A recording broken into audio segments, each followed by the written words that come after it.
Assalamualaikum warahmatullahi wabarakatuh. Apa kabar sobat sekalian? Jumpa lagi di channel Rama Termuni. Kali ini kita akan membahas berita hangat dan masih hangat diperbincangkan, yaitu tentang Anies Baswedan yang ungkap 5 kriteria cawapresnya, ya.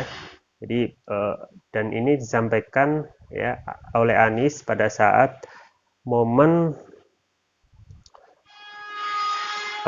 Rakernas Partai Umat, ya. Jadi momen-momen ini itu yang susah sekali untuk mengundang Anies ya di waktu khusus. Jadi hal apa namanya momen ini yang tentu saja dimanfaatkan oleh media untuk mengulik siapa sebenarnya untuk kejelasan kriteria cawapres ya, bacawa pres yang diinginkan oleh Anies ya. Karena hingga saat ini belum ada ya kesepakatan. Ini sesuai yang dilansir oleh cnnindonesia.com. Langsung saja kita baca dan kita ulas. Anies Baswedan ungkap 5 kriteria cawapresnya. Jakarta, CNN Indonesia. Calon Presiden Capres Partai Nasdem Anies Baswedan membeberkan 5 kriteria cawapres yang diinginkan di Pilpres 2024. Anies menyampaikan itu kala menghadiri acara Rakernas Partai Umat di Jakarta Selasa. Beberapa di antaranya menurut Anies mulai dari kontribusi atas pemenangan hingga chemistry yang baik dengannya. Nah ini menarik ya, chemistry ini memang hal yang jarang diungkap secara formal tetapi itu penting. Satu teknokratik bahwa punya kontribusi signifikan pada pemenang. Kedua, bisa memperkuat barisan koalisi untuk perubahan. Tiga, bisa membantu menjalankan pemerintahan dengan efektif, kata Anies di Jakarta Selasa.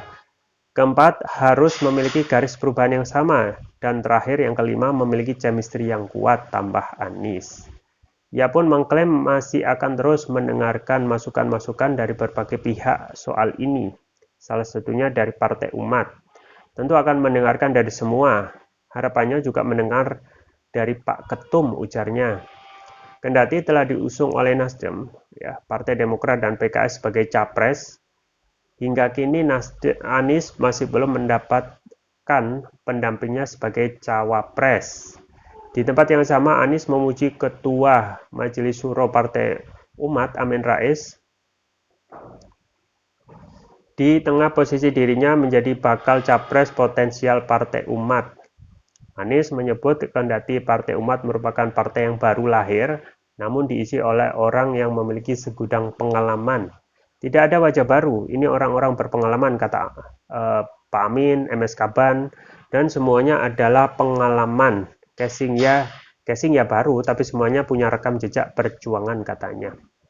Lebih dalam, ia pun menyanjung peran Amin Rais sebagai tokoh reformasi pada 1998. Ia menyebut apa yang diperjuangkan Amin 25 tahun lalu harus segera dituntaskan. Sebelumnya Amin Rais sempat menyebut mayoritas kader Partai Umat mengidamkan Anies sebagai capres di pemilu 2024. Menurutnya, nama Anies mengungguli dua baca pres potensial lain, Gatot Nurmantio dan Prabowo Subianto. Ya, sobat sekalian itu ya terkait bacawa pres atau 5 kriteria cawapresnya Anies diungkap habis-habisan dan ini tentu saja bisa kita analisis ya siapa orang tersebut. Mengingat saat ini yang paling dekat dengan Anies ya tentu saja AHY. Tetapi AHY itu apakah akan ya keputusan siapa yang akan diambil oleh Anies itu ya benar-benar AHY ataupun calon yang lain ya.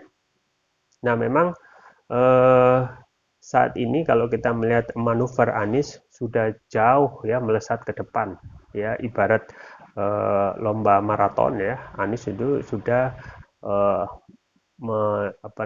sudah memasuki sepertiga ya ataupun 2/3 lah ya tinggal sepertiga lagi pendaftaran dan ini belum terlihat saingan yang jelas ya saat ini kita ketahui yang hanya bisa menyaingi Anies cuma dua ya Prabowo dan Ganjar dan Prabowo masing-masing masih menjabat dan belum ada kepastian akan dideklarasikan oleh masing-masing partai ya.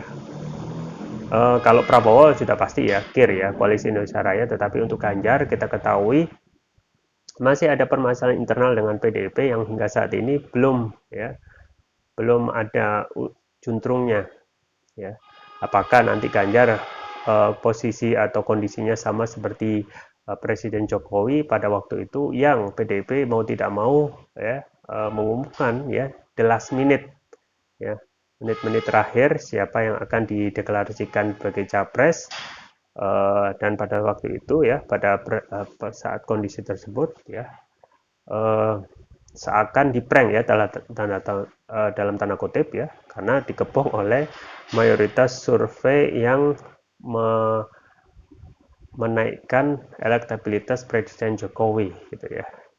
Jadi survei itu juga bermasalah gitu ya. Apakah dan survei kembali lagi mengambil pelajaran dari survei ya. Kita harus melihat survei itu siapa yang membiayai gitu ya. Siapa yang membohiri. Karena banyak sekali survei-survei itu yang ya memenangkan preferensinya ya. Ada survei yang memenangkan Ganjar gitu ya. Seperti SRMJ ya. Dan apa namanya? Dan semisalnya. Pun juga ada yang memenangkan Prabowo survei. Ada juga yang survei itu memenangkan Anies. Jadi kita tinggal pilih. Jadi satu sisi survei itu sebagai untuk menentukan apa namanya, melihat konstelasi, di satu sisi sebagai campaign manager ya.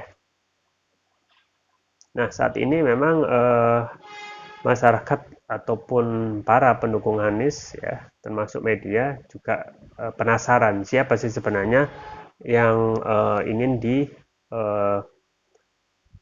digandeng ya, ataupun sebagai bacawa pres pendamping Anies gitu ya. Karena masalahnya waktu kejelasan itu juga penting gitu ya. Kejelasan ya.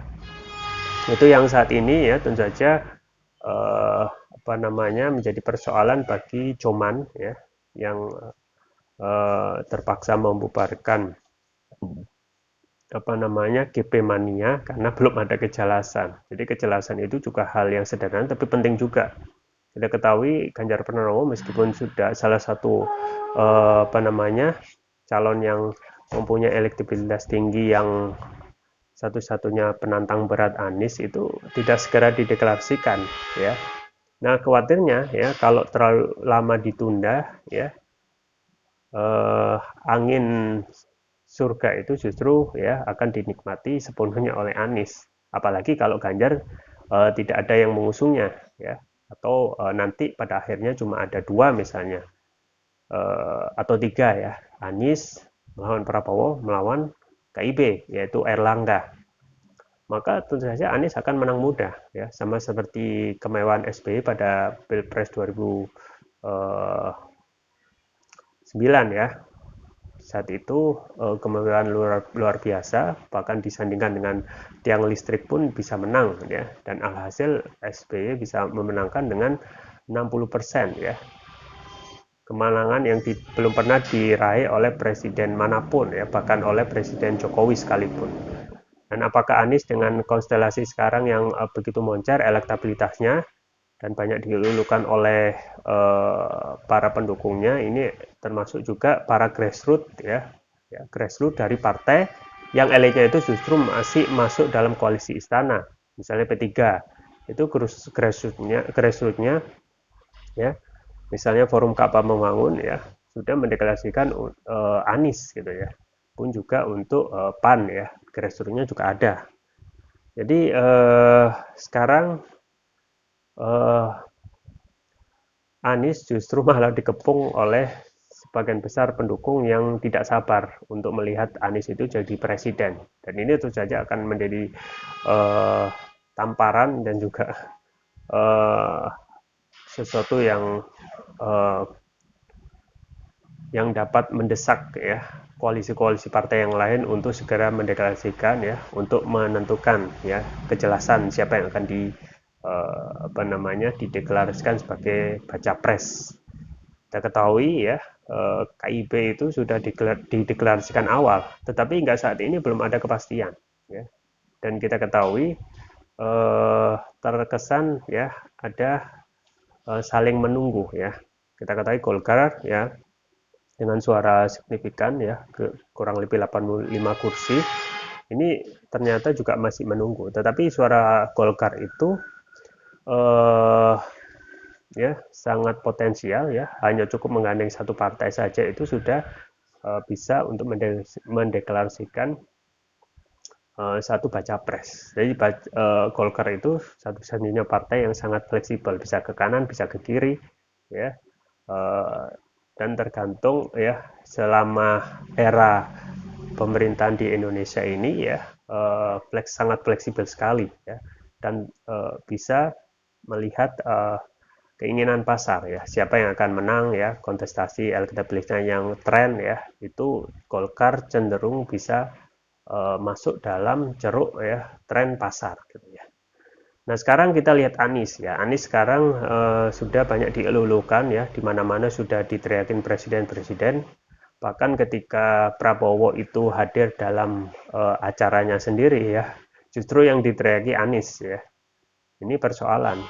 Apakah tidak ada koordinasi dari pada saat acara Prabowo atau yang lainnya? Nah ini menarik ya, apa yang disampaikan oleh Anies ini juga penting untuk kita analisis ya, meskipun posisi baca pres itu saat ini memang tidak begitu apa namanya berperan ya, misalnya Kiai Maruf Amin ya, kiprahnya kurang begitu terlihat, tetapi ini akan terus diincar karena ketika presiden itu berhalangan, yang maju atau naik tentu saja adalah cawapres ya, wakil presiden. Nah, ada kriteria yang sudah disampaikan Anies. Yang pertama adalah teknokratik ya, punya kontribusi signifikan pada pemenangan ya. Kedua, bisa memperkuat barisan koalisi. Ketiga, bisa menjalankan pemerintahan dengan efektif. Nah, memang untuk menjalankan pemerintahan dengan efektif ini, untuk calon yang dimaksud misalnya AHY memang belum punya pengalaman gitu ya. Tetapi mayoritas ya para pemilih itu lebih condong kepada ya popularitas daripada kemampuan kapasitas untuk memimpin ya. Meskipun AHY itu mempunyai masuk dalam kolam yang sama, tetapi bisa saja ya kalaupun nanti the last minute ya Anies tidak kunjung menemukan alternatif pilihan siapa yang akan menggandengnya, ya terpaksa suka atau tidak suka ya kembali kepada siapa tokoh ya yang sudah berinvestasi ya untuk terus menjalin chemistry ya, itu yang akan dipilih oleh Anies. Ya satu-satunya ya AHY gitu ya. AHY sudah sering ketemu gitu ya, dan sering ngobrol bareng ya, bahkan ketika acara konser Dewa juga sama-sama ya.